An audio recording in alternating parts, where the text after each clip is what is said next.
So help me understand values a little bit more. I tend to think of them as a polarity, a high and a low value. How would that work? Well, when you start off with a scenario planning project, the initial way of looking at the uncertainties is through a polarity. Is that you're looking for the extremes of that particular uncertainty. And they're not necessarily high and low. They may be polar opposites, or they may be much more subtle.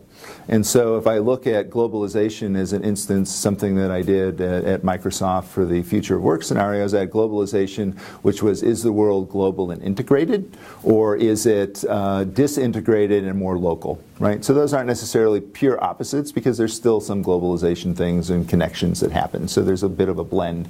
But that's a way of thinking about that particular uncertainty by itself.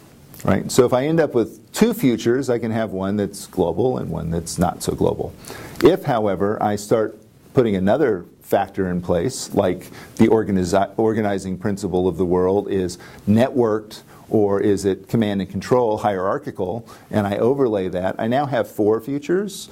And it's not so easy to say that this one is completely global and networked.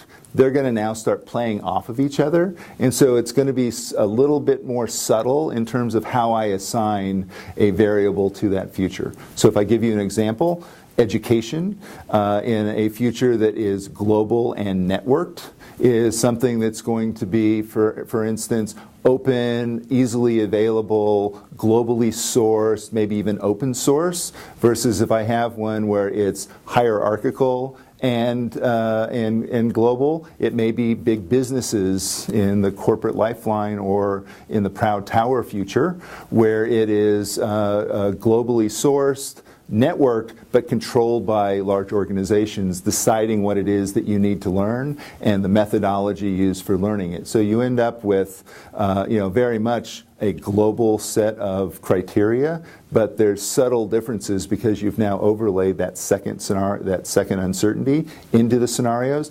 And remember, you've got all the other characters that are playing off of that, and like any other kind of story, as those characters play off of that, they change the people that they're playing with, which is why I try to think about the uncertainties as characters. Because as you start playing with you say, oh, I can actually, there's a little bit more of a twist here that, different kind of characterization as they play off of each other, and that future unfolds and develops as a story.